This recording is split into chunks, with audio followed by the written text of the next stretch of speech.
So now, without further ado, this will be a rendition of The Lady and the Tiger by Frank Stockton. It's a short American short story.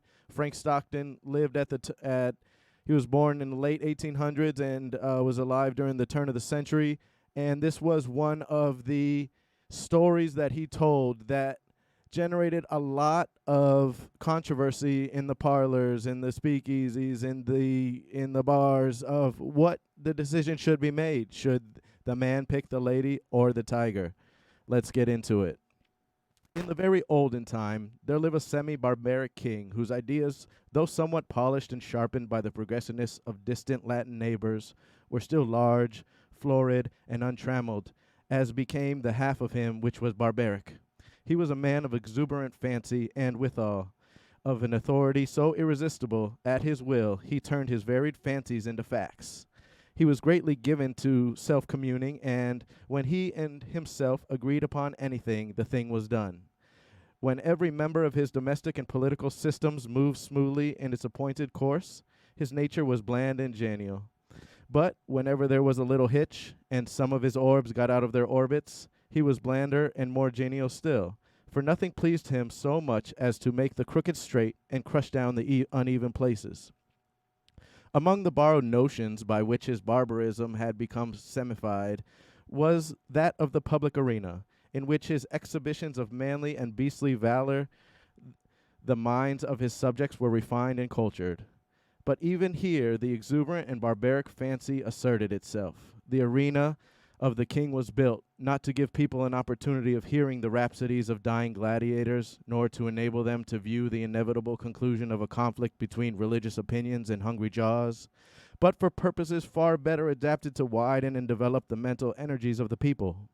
The vast amphitheater, with its encircling galleries in mysterious vaults, and its unseen passages, was an agent of poetic justice, in which crime was punished or virtue rewarded, by the decrees of an impartial and incorruptible chance. When a subject was accused of a crime of sufficient importance to interest the king, public notice was given that on the appointed day the fate of the accused person would be decided in the king's arena. A structure which well deserved its name, for although its form and plan were borrowed from afar, its purpose emanated solely from the brain of this man, who, every barleycorn a king, knew no tradition to which he owed more allegiance than pleased his fancy, and who engrafted on every adopted form of human thought and action the rich growth of his barbaric idealism. When all the people had assembled in the galleries, and the king, surrounded by his court, sat high up on his throne of royal state on one side of the arena, he gave a signal. A door beneath him opened, and the accused subject stepped out onto the amphitheater. Directly opposite him, on the other side of the enclosed space, were two doors, exactly alike and side by side. It was the duty of the privilege of the person on trial to walk directly to these doors and open one of them. He could open either door he pleased. He was subject to no guidance or influence, but that the aforementioned impartial, incorruptible chance. If he opened the one, there came out of it a hungry tiger, the fiercest and most cruel that could be procured, which immediately sprang upon him and tore him to pieces as a punishment for his guilt. The moment that the case of the criminal was thus decided, doleful iron bells were clanged, great wails went up from the hired mourners posted on the outer rim of the arena, and the vast audience, with bowed heads and downcast hearts, wended slowly to their homeward way, mourning greatly so that one so young and fair, or so old and respected should have merited so dire a fate. But if the accused person opened the other door, there came forth from it a lady, the most suitable to his years and station that his majesty could select among his fair subjects, and to this lady he was immediately married as a reward for his innocence. It mattered not that he might already possess a wife and a family, or his affections might be engaged upon the object of his own selection. The king allowed no such subordinate arrangements to interfere with his great scheme of retribution and reward. The exercises, as in the other instance, took place immediately, and in the arena another door opened beneath the king, and a priest, followed by a band of choristers and dancing maidens, blowing joyous airs on golden horns and threading the epithamolic measure, advanced to where the pair stood side by side, and the wedding was promptly and cheerfully solemnized. Then the gay bass bells rang forth their merry peals, the people shouted glad hurrahs, and the innocent man, preceded by children strewing flowers on his path, led his bride to his home. This was the king's semi-barbaric method of administering justice. Its perfect fairness is obvious. The criminal could not know out of which door would come the lady. He opened either he pleased, without having the slightest idea whether, in the next instant, he was to be devoured or married. On some occasions the tiger came out of one door, and on some out of the other. The decision of this tribunal were not only fair, they were positively determinate. The accused person was instantly punished if he found himself guilty, and if innocent, he was rewarded on the spot, whether he liked it or not. There was no escape from the judgments of the king's arena. The institution was a very popular one. When the people gathered together on one of his great trial days, they never knew whether they were to witness a bloody slaughter or a hilarious wedding. This element of uncertainty lent an interest to the occasion, which it could not otherwise have attained. Thus, the masses were entertained and pleased, and the thinking part of the community could bring no charge of unfairness against this plan. For did not the accused person have the whole matter in his own hands? This semi-barbaric king had a daughter as blooming as his most florid fancies, and with a soul as fervent and imperious as his own. As is usual in such cases, she was the apple of his eye, and was loved by him above all humanity. Among his courtiers was a young man of that fitness of blood and lowness of station common to the conventional heroes of romance who love royal maidens. This royal maiden was well satisfied with her lover, for he was handsome and brave to a degree unsurpassed in all this kingdom, and she loved him with an ardor that had enough of barbarism in it to make it exceedingly warm and strong. This love affair moved on happily for many months, until one day the king happened to discover its existence. He did not hesitate nor waver in regard to his duty in the premises. The youth was immediately cast into prison, and a day was appointed for his trial in the king's arena. This, of course, was an especially important occasion, and His Majesty, as well as all the people, was greatly interested in the workings and development of this trial. Never before had such a case occurred.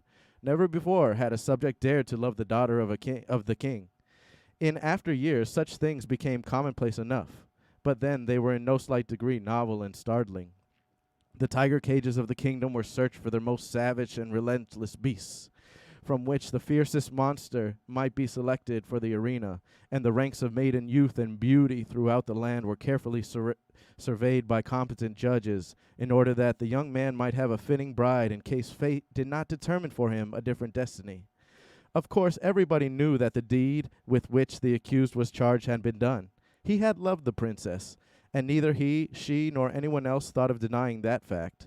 But the king would not think of allowing any fact of this kind to interfere with the workings of the tribunal, in which he took such great delight and satisfaction.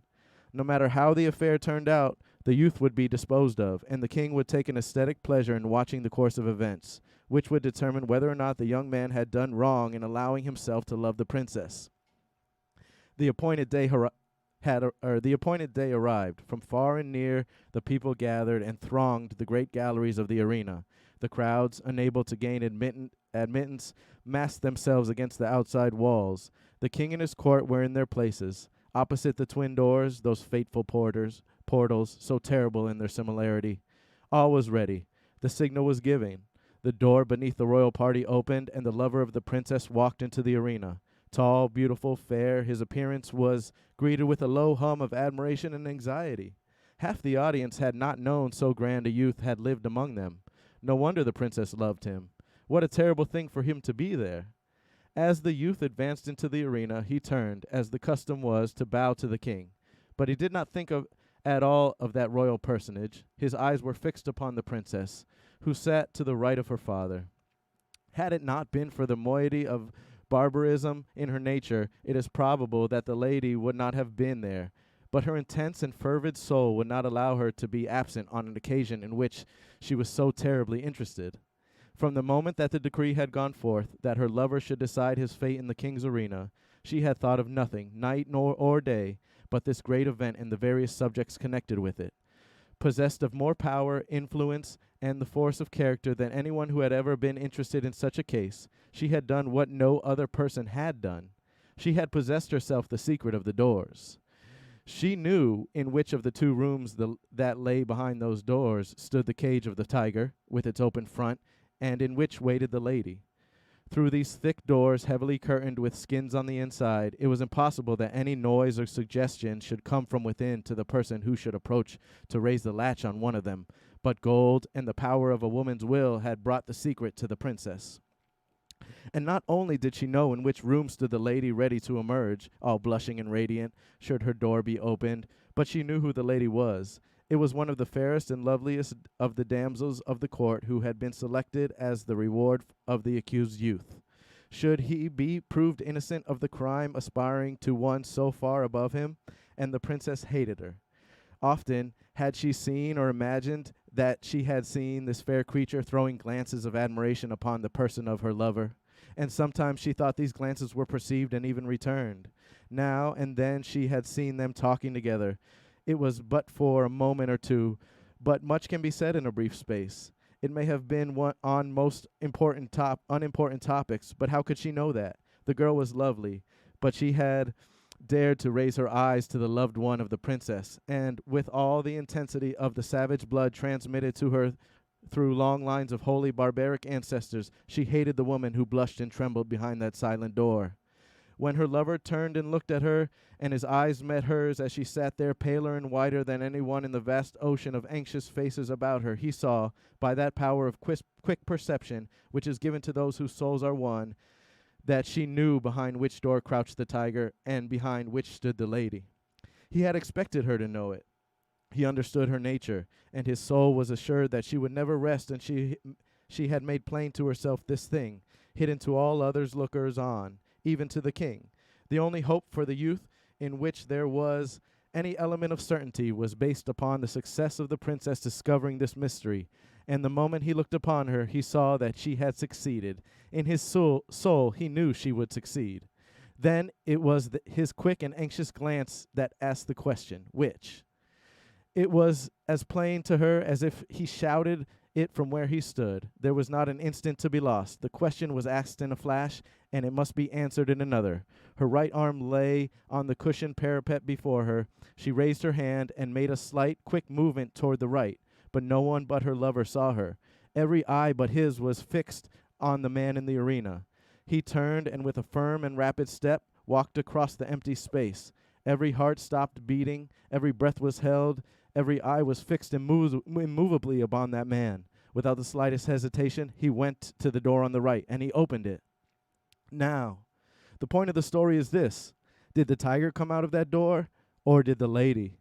The more we reflect upon this question, the harder it is to answer. It involves a study of human heart, which leads us through devious mazes of passion, out of which it is difficult to find our way. Think of it, fair reader, not as if the decision of the question depended upon yourself, but upon that hot-blooded, semi-barbaric princess, her soul at a white heat beneath the combined fires of despair and jealousy.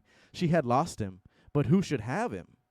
How often in her waking hours and in her dreams had she started in wild horror and covered her face with her hands as she thought of her lover opening the door on the other side of which waited the cruel fangs of the tiger. But how much oftener had she seen him at the other door? How in her grievous reveries had she gnashed her teeth and tore her hair when she saw him stare with rapturous delight as he opened the door of the lady.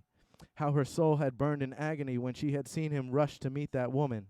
With her flushing cheek and sparkling eye of triumph, when she had seen him lead her forth, his whole frame kindled with the joy of recovered life, when she had heard the glad shouts from the multitude and the wild ringing of the happy bells, when she had seen the priest with very eyes, and when she had seen them walk away together upon their path of flowers, followed by the tremendous shouts of the hilarious multitude, in which her one despairing sheik was lost and drowned, would it not be better for him to die at once and to go wait for her in the blessed regions of semi-barbaric futurity? And yet, that awful tiger, those strikes, that blood. Her decision had been indicated in an instant, but it had made after days and nights of anguished deliberation. She had known she would be asked. She had decided what her answer, and without the slightest hesitation, she moved her hand to the right. The question of her decision is one not to be lightly considered, and it is not for me to presume to set myself up as the one person able to answer it. And so I leave it with all of you. Which came out of the open door, the lady or the tiger? Now, that was The Lady or the Tiger by Frank Stockton. It's a famous American short story. And during that time when The Lady or the Tiger story came out, there was a question in the parlors, in the bars, in the speakeasies about, what would come out, the lady or the tiger? If your lover, I can't speak for men because I think, and not to sound sexist, but I think that men are more chivalrous when it comes to things and more caring about their lover, that she said, okay, well, at least, I would want my lover to be happy and not die. So I'd probably pick the lady.